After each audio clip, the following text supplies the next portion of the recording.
कुठल्याही प्रकारची वैचारिक व्यवहारिक तडजोड न करता नैतिक लढा हा सत्य आणि अहिंसेच्या माध्यमातून आम्ही लढत राहू ही देखील गावी या निमित्तानं या ठिकाणी आम्ही देत आहोत।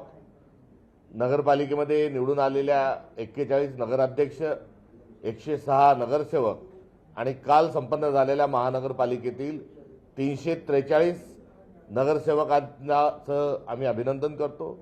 या ठिकाणी जे निवडून येऊ शकले नाही, मात्र पक्षासाठी, विचारासाठी, लोकशाहीसाठी जी आमचे नगरसेवक जे लढले, या सर्वांचं देखील मी कौतुक करतो। त्यांचा रास्त अभिमान हा काँग्रेस पक्षाला आहे। काँग्रेस पक्षाचे ते मूळ ही ताकद आहेत। अशा सर्व बहादरांचंही मी या निमित्ताने त्यांचं अभिनंदन करतो। यासाठी कुठल्याही प्रकारचा साधनं ही उपलब्ध करून पक्षाने दिलेली नसताना आमचे कार्यकर्ते जीवाचं रान करून जे लढले त्यांचंही कौतुक या निमित्ताने या ठिकाणी करतो। आणि आज आपल्या सगळ्यांच्या समक्ष जो विषय मांडायचा आहे तो म्हणजे वाराणसी या ठिकाणी अहिल्याबाई होळकरांनी जो घाट बांधला होता, त्यांनी अनेक ठिकाणी मंदिरांचा जीर्णोद्धार केला, माहेश्वरला घाट बांधला, त्यानंतर महाराष्ट्रामध्येही औंढा नागनाथ या मंदिराचा जीर्णोद्धार केला। आणि अहिल्याबाई होळकर हे महाराष्ट्राच्या कन्या आणि भारताचं एक फार मोठं आदराचं स्थान। आणि अहिल्याबाईंनी, अहिल्यादेवींनी बांधलेल्या घाटावर मोदी बुलडोजर चालवतात। सोमनाथाचं मंदिर कोणी पाडलं तर गझनीनी पाडलं।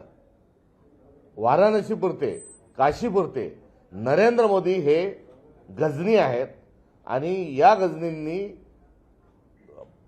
काशीचा मनकर्णिका घाट जो आहे हा ते पाडत आहेत। म्हणजे गझनींनी जसं मंदिर पाडलं तसंच अहिल्याबाईंच्या स्मृतीवर बुलडोजर चालवण्याचं काम हे नरेंद्र मोदींनी केलं। याचा तीव्र शब्दामध्ये आम्ही निषेध करतो। आणि त्या कारवाईमध्ये ज्या हजारो देवाच्या, दैवतांच्या ज्या मूर्त्या पाडल्या गेल्या, ज्या पद्धतीने पाडल्या गेल्या, त्या विकृत पद्धत होती। गझनींनी ज्या पद्धतीने मंदिरं तोडली, अगदी त्याच पद्धतीनं नरेंद्र मोदी हे देखील त्या घाटावरची सर्व मंदिरं उद्ध्वस्त करत आहेत, पायंदळीत अक्षरशः तोडवल्या जात आहेत। ही अत्यंत संतापजनक अशा स्वरूपाची बाब आहे। सोमनाथचं जाऊन उदात्तीकरण आपण करता, मात्र दुसऱ्या बाजूला आपण तिथे जाऊन गझनीला शिवाय देता।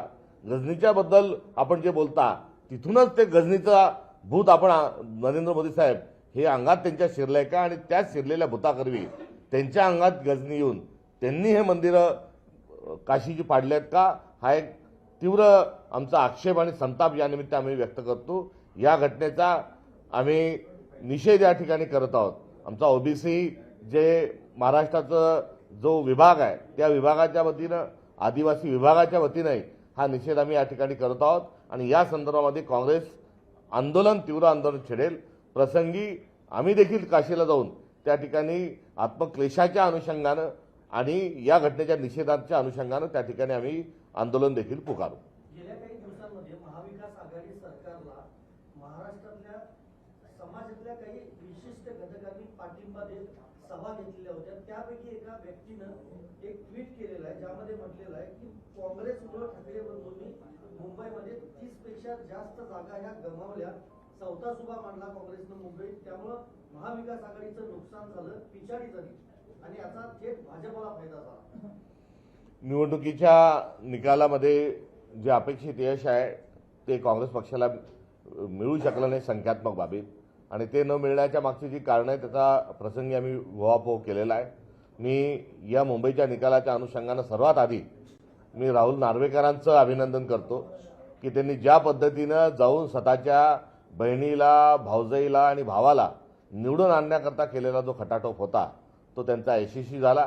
त्याकरता त्यांना आचारसंहितेचं उल्लंघन करावं लागलं, त्यांना आदर्श आचारसंहिता मोडावं लागली किंवा स्वतःच्या पदाची गरिमाही त्यांनी बाळगली नाही आणि भरीसभर त्यांच्यावर कुठल्याही प्रकारची कारवाई झाली नाही। त्याबद्दल आणि त्यांनी जे स्वतःच्या कुटुंबियांना निवडून आणलं त्याबद्दल अभिनंदन करतो। असे अनेक प्रसंग आहेत। मात्र या सर्वांच्या अनुषंगानं आता निवडणुकीच्या निकालानंतर जी आमच्या संदर्भात जी टीका होती त्यामध्ये कुठल्याही प्रकारचा अर्थ नाही। कारण काँग्रेस आणि शिवसेना परंपरेने 2017ला आम्ही एकमेकांच्या विरोधात लढलो होतो। 2012लाही लढलो होतो, 2007लाही लढलो होतो, 2002लाही आमची तशी लढत झाली होती, 97ला झाली होती. त्यामुळे मुंबईमध्ये काँग्रेस आणि शिवसेना ही एकमेकांच्या विरोधात सातत्याने लढत राहिली. यावेळेस ते आमचे मित्रपक्ष होते, मात्र आम्ही वंचित बहुजन आघाडीच्या सोबत ही निवडणूक लढवण्याचा निर्णय हा पक्ष पातळीवर अनेक वैचारिक भूमिकेच्या अनुषंगानं आम्ही हा घेतला होता. आणि आता निकालाच्या आकडेवारीवरून जी आमच्यावर टीका होत आहे ही एकांगी आहे, असा कुठल्याही प्रकारचा हा भाग नाही. पण वंचितकडनंच तुम्हाला तुमच्यावर आरोप केला आहे की आम्हाला कुठेतरी एकटं सोडलं, एकूणच मुंबई महापालिकेसाठी कुठेतरी एकत्र येऊ शकले नाही. या त्याबरोबरच त्यांनी इतर ठिकाणी अत्यंत समन्वयाने आम्ही निवडणुकीचा प्रचार केला, लातूरमध्ये केला, नांदेडमध्ये केला, याचाही त्यांनी उल्लेख केला. त्यांची जी भावना आहे ती भावना जाणून घेण्यात येईल आणि त्याच्यावर विचार केला जाईल. परंतु मुंबई महानगरपालिकेमध्ये तुम्ही त्यांना 62 जागा तुम्ही दिलेल्या होत्या. इथेच पत्रकार परिषद तुम्ही म्हणालात की हा ऐतिहासिक सगळा युती आहे वंचितची आणि काँग्रेसची.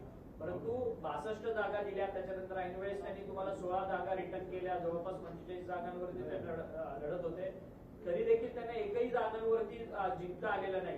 त्यामुळे कुठेतरी काँग्रेसला फटका बसला का? जर एकला चलोनीची भूमिका घेतली असते तर काँग्रेसचे सीट्स वाढले असते. मी इथे बसलो त्या दिवशीच आपण मला आठवण करून दिली, मी आभारी आहे. मी त्या दिवशीच आपल्याला सांगितलं होतं की हा जय पराजयाचा नाही, हा संख्येचा खेळ नाही, हा विचारांचा मेळ आहे. लोकशाही मराठी ऐका, पहा, जागरूक रहा.